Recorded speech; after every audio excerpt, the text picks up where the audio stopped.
Labą vakarą. Rimas, 48 metai man.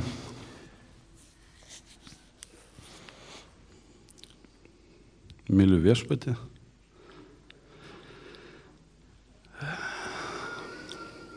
Gal trumpai iš tikrųjų, gyvenime turėjau problemą, aš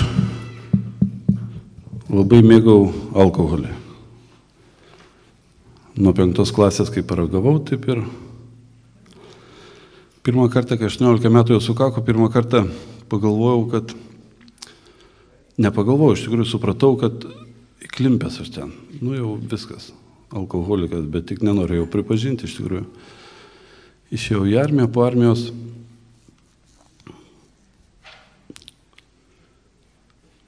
iš tikrųjų aš kitaip gyventi nemokėjau. Aš supratau, kad gyventi tai galima tik išgėrus. Visas gyvenimas pasaulyje sukasi aplink gėrimus. Ir kaip jau grįžau po armijos, vis tiek, aš kadangi kitaip nesupratau, kaip gyventi galima, aš tik žinau, kad kada išgeri, tada tikras gyvenimas. Ir 89 metais vėl atėjo toks sunkumas širdį, kad esu iš tikrųjų prasigėręs, esu priklausomas ir gyvenimo tikslas mano tik vienas - išgert greitai ir daug. Iš tikrųjų aš nemokėdavau gerti, aš gerdavau labai greitai, nesvarbu, kas ten bus, ar pasiekmė nesvarbi, bet esmė, kad tokia buvo. Ir 89 metais vėl tokia mintis, kad esu giliai įklimpęs. Aš galvodavau, kad alkoholis tai yra liga, kas blogiausia gali įvykti, tai prisiduosiu narkologinį ir tikrai išgydys mane ten. 89 metais sukūriau šeimą, gimė dukra mum. Ir tada aš galvojau, kad dabar su žmona važiuosim pas draugus, šeimom gersim. Leisim laiką. Bet aišku, mano žmonos tėtis buvo alkoholikas ir jinai nekentė gerinčiųjų. Tai iš tikrųjų neišėjo tą galimybę su draugais. Tai aš vienas važiuodavau. Iš tikrųjų, palikdavau šeimą. Iš pradžių išgerdavau vakarais, tik tai grįždavau, paskui parom, paskui dienom. Iš tikrųjų nebuvo ribų, kada, kiek ir kada. Po 3 metų mūsų bendro gyvenimo jau mes kalbėjom apie skyrybas, geriau kasdien, ne visada namuose nakvodavau, bet 92 metais mums papasakojo apie Jėzų,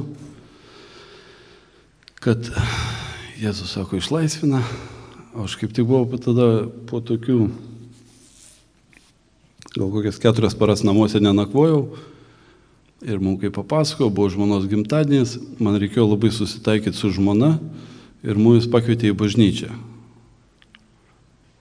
Protestantišką bažnyčią mes nuėjom, klausėm pamokslą, nors aš jo negirdėjau,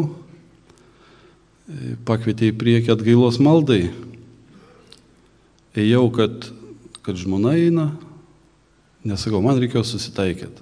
Tai aš turėjau būti pavyzdingas žmogus. Ir buvau tą dieną, sukalbėjau tą atgailos maldą. Aišku, mano gyvenimas nepasikeitė nuo to. Jis iš tikrųjų dar pablogėjo daugiau, nes nuo tos dienos pradėjau ganytis pats. Šiaip sako, viešpats mane gano, bet aš tada pradėjau ganytis pats.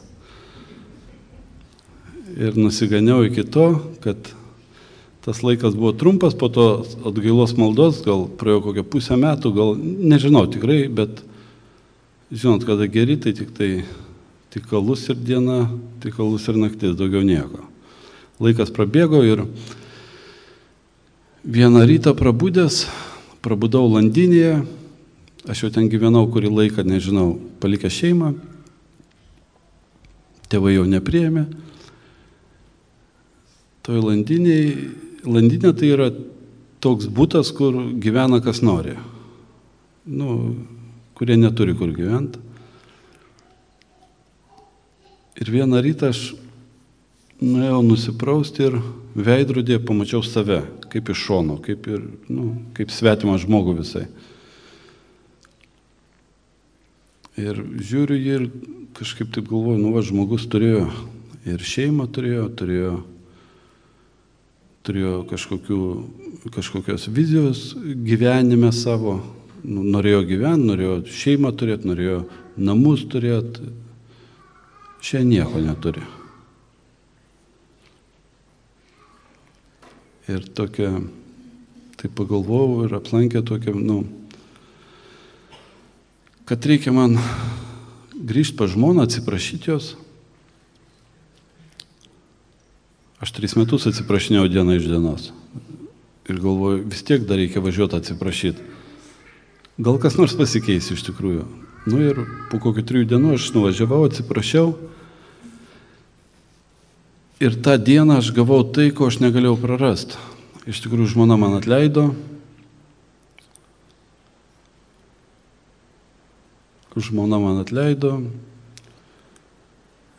Ir po kelių dienų atvažiavo tie žmonės, kurie mums pasakojo apie Jėzų. Tai buvo 92 metai, ruduo, gal lapkričio mėnuo, gal net nepasakysiu iš tikrųjų. Ir man duoda $100 tas žmogus ir sako, čia pradžiai gyvenimo kažkaip tai. Tai tokie buvo 2 dalykai, žmona atleido ir $100 man 92 metais, prieš savaitę išlindusiam iš Landinės, tai buvo tokia mintis, kad dabar jeigu aš grįžčiau į tą Landinę, aš ten karalius būčiau mėnesį laiko drąsiai. Su ta suma pinigų tokia, tai buvo didelė suma pinigų iš tikrųjų. Bet sakau, tie dalykai mane sulaikė, kad nes pasitikėjimo neturėjau visai nieko jau. Ir 93 metus, jau naujų metų buvo, nauji metai, mus pakvietė į bažnyčią sutik naujų metų. Mano naujų metai tai buvo didžiausia šventė šiaip jau iki tų naujų metų. Nes stipriai ruošdavomės, nesvarbu, kad 12 valandų ir nesulaukdavau, būdavo tokių naujų metų. Bet iš ryto prabudęs sakydavai, kaip gerai sutikau naujus metus. Reiškia, prisigerdavom ir čia 12 valandą reikėjo klauptis ir melstis. Tai buvo mano kūnui, mano protui, kas dar čia mane gyvena, nesuvokiama, kodėl aš klūpėjau 12 valandą ir meldėmės mes. Bet kada iš ryto mes grįžinėjom namo su žmona, aš žinau, kad tikrai negeriu jau ir negersiu. Nežinau, kokiu būdu, nes mano protas visą laiką žinojo tik tai tokį gyvenimo būdą, kad išgeri, kad susiieškai, susikombinuoji, kažką padarai. Ir čia aš supratau, kad naujas gyvenimas, tik nežinau, kaip jo gyventi. Ir skaičiavau dienas. Pirmas mėnuo, kai praėjo mano blaivus, aš džiaugiausi, man atrodo, kad aš gyvenime negėręs esu. Ir bijojau, iš tikrųjų, buvo ta tokia vidinė baimė, kad jeigu aš susitiksiu draugus, kad bus kažkas ir po mėnesio aš nubėgau į Lentpjūvę, kurioje dirbau, pasidžiaugti, kad Jėzus gyvas, kad tikrai jisai išlaisvina iš alkoholio. Kaip tik pradėjau džiaugtis ten ir klausimas iškilo iš jų, sako, tai dabar ir išgerti negalėsi jau. Ir iš tikrųjų nepamenu, kai namo grįžau tada iš tos Lentpjūvės, prigėriau su visais ir dar daugiau, gal net nežinau.